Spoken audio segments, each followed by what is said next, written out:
আলোচিত অভিনেত্রী শাহ হুমায়রা শুভা। একসময় ক্রিকেটার নাসির হোসেনের সঙ্গে সম্পর্কের জন্য বেশ আলোচনায় ছিলেন তিনি। সেসব কাটিয়ে এখন অভিনয় ও গান নিয়েই ব্যস্ততা তার। আবারও ব্যক্তিগত জীবন নিয়ে আলোচনায় উঠলেন মডেল ও অভিনেত্রী হুমায়রা শুভা। নাসির হোসেন ও ইলিয়াসের সঙ্গে সম্পর্ক ও বিচ্ছেদ নিয়ে এর আগেও বারবার ছিলেন সংবাদের শিরোনামে।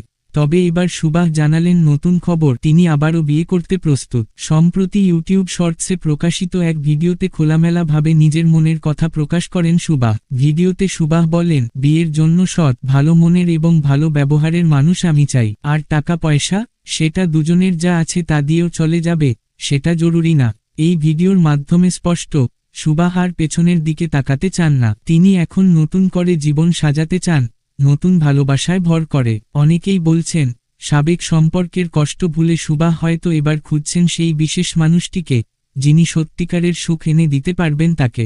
শুভার এমন প্রকাশ্য ঘোষণায় ভক্ত ও নেটিজেনদের মধ্যে সৃষ্টি হয়েছে ব্যাপক কৌতূহল। কে হবেন শুভার ভবিষ্যৎ জীবনসঙ্গী? নতুন করে প্রেমে জড়িয়েছেন কি তিনি? প্রশ্ন ঘুরছে হাজারো মনে। বর্তমানে ভিডিওটি সোশ্যাল মিডিয়ায় ঝড় তুলেছে, আর দিন যত যাচ্ছে, বাড়ছে আলোচনা।